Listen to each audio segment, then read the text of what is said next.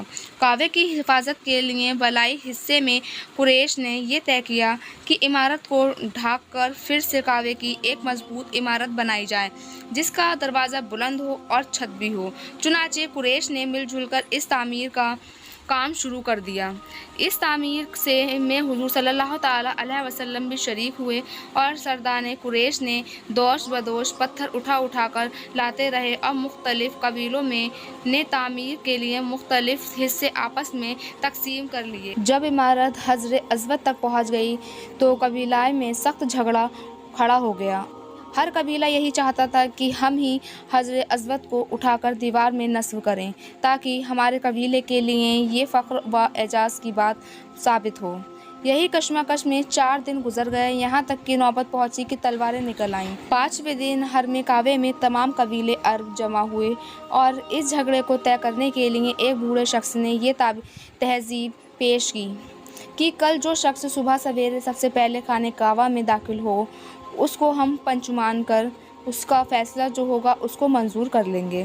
چنانچہ سب نے یہ بات مان لی۔ خدا کی شان کی صبح کو جو شخص حرم کعبہ میں داخل ہوا وہ حضور رحمت عالم صلی اللہ تعالیٰ علیہ وسلم ہی تھے۔ آپ کو دیکھتے ہی سب پکار اٹھے کہ واللہ یہ امین ہے، لہٰذا ہم سب ان کے فیصلے پر راضی ہیں۔ آپ نے اس سب جھگڑے کو اس طرح دور فرمایا کہ پہلے آپ نے یہ حکم دیا کہ جس قبیلے کے لوگ حجر اسود کو اپنے مقام پر رکھنے کا مدعا لیے بیٹھے ہیں ان کا ایک ایک سردار چن لیا جائے۔ چنانچہ ہر قبیلے والوں نے اپنا اپنا سردار چن لیا۔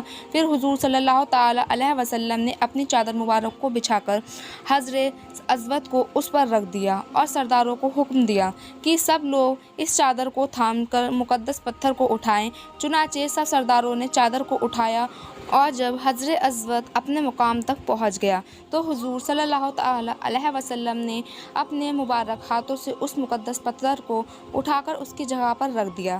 اس طرح ایسی خون ریز لڑائی ٹل گئی جس کے نتیجے میں نہ معلوم کتنا خون خرابہ ہوتا۔ خانہ کعبہ کی عمارت بن گئی لیکن تعمیر کے لیے جو سامان جمع کیا گیا وہ کم پڑ گیا، اسی لیے ایک طرف کا کچھ بہت بڑا حصہ چھوڑ کر نئی بنیاد قائم کر کے چھوٹا سا کعبہ بنا لیا گیا۔ کعبہ معظمہ کا یہی حصہ جس کو قریش نے عمارت سے باہر چھوڑ دیا حاطم کہلاتا ہے، جس میں کعبہ معظمہ کی چھت کا پرنالہ گرتا ہے۔ اس کے بعد آنے والے وقتوں میں کئی دفعہ خانہ کعبہ کی تعمیر ہوتی رہی۔ آخر میں خانہ کعبہ کی تعمیر تفصیل سے 1986 میں ہوئی، جس کے نتیجے میں بہت سارے پتھروں کو ہٹا دیا گیا اور بنیاد کو پہلے سے کہیں گنا زیادہ مضبوط کر کے نئی چھت ڈال دی گئی۔ یہ اب تک کی آخری بڑی تعمیر ہے اور اب تک خانہ کعبہ کی عمارت کو پہلے سے کہیں زیادہ مضبوط تصور کیا جاتا ہے۔ ایک زمانے تک خانہ کعبہ میں کھڑکی ہوا کرتی تھی۔ خانہ کعبہ کی جو شکل آج موجود ہے اس سے پہلے صرف ایک دروازہ تھا، کھڑکی نہیں تھی۔ پہلے خانہ کعبہ کو ہفتے میں 2 بار کھولا جاتا تھا جس سے عام جنتا اس کے اندر جا کر نماز پڑھ سکتی تھی، لیکن اب خانہ کعبہ کو سال میں صرف 2 ہی بار کھولا جاتا ہے، وہ اس وجہ سے کہ پہلے کی برابری میں اب بہت زیادہ لوگ تعداد سے بھی زیادہ حج کرنے کے لیے جاتے ہیں اور سارے لوگ اس کے اندر نماز پڑھنا چاہیں گے تو وہ نہیں ہو سکتا، اس لیے سال میں صرف 2 بار ہی خانہ کعبہ کا دروازہ کھولا جاتا ہے۔ آپ کو ہماری آج کی یہ ویڈیو کیسی لگی؟ امید کرتی ہوں کہ آپ کو آج کی ہماری یہ ویڈیو پسند آئی ہوگی۔ تو ملتی ہوں اپنی اگلی ویڈیو میں، جب تک کے لیے اللہ حافظ، دعائے خیر میں یاد رکھیے۔